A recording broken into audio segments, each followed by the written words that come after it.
Next, I'd like to invite Caroline North from Ops just to give an employer's perspective as well about the apprenticeship. Okay, good morning. So I'm Caroline North. I'm Deputy Director for Enforcement at the Office of Product Safety and Standards.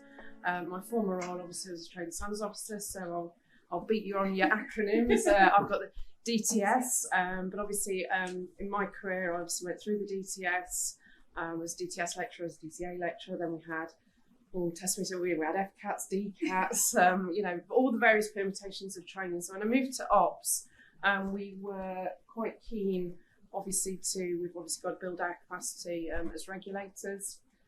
Like everybody else in the room, that there is a shortage of qualified and experienced officers, so we recognised very early on we needed to develop our Grow Your Own programme.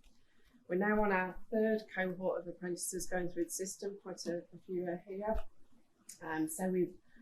I was just having it up the other day, I think we had 9 on the first cohort, 6 on the second one, and we've now got 10 on the third cohort that we're going through. As an employer, we've learned a lot. The experience that our first cohort have compared to our third cohort is already very different.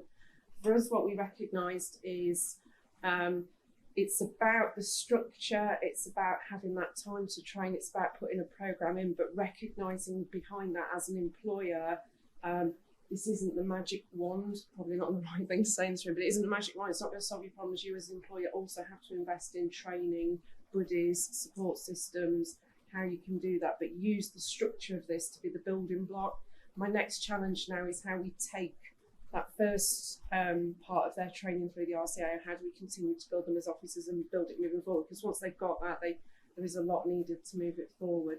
So I think, Kim, you touched on it, is really key in most of this is to put the support into the managers more than anything, because for certainly myself and anyone that's been in the job for a while, this is quite a different approach to training and building officers. So you actually have to take your managers on just a bigger journey as the officers.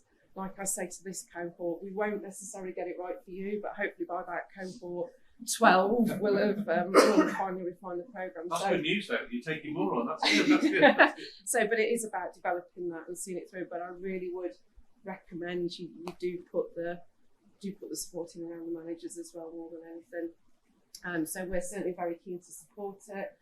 Again, like everybody, we were slightly frustrated by COVID because obviously we recognised the benefits. What we wanted more than anything was for our RCOs to mix with RCOs from other regulators and stuff like that. So I think there's always a lot to be gained from what you can learn from your peer group in all of this. And I'm speaking to Richard earlier about how do we look about making sure that whether you're in a local authority, whether you're in some service, whether you're with an employer, how do we get that opportunity to learn from each other's within? So I think that's an area we've got to build on. But yes, no, thanks for bringing it in, Phil. It's been great. Good.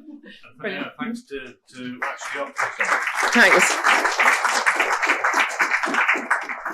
Actually, it was thanks to Graham Russell who saw what Rob and I were doing and realised that we needed support. And did support us from making sure that we got this regulatory compliance officer up and running. Good.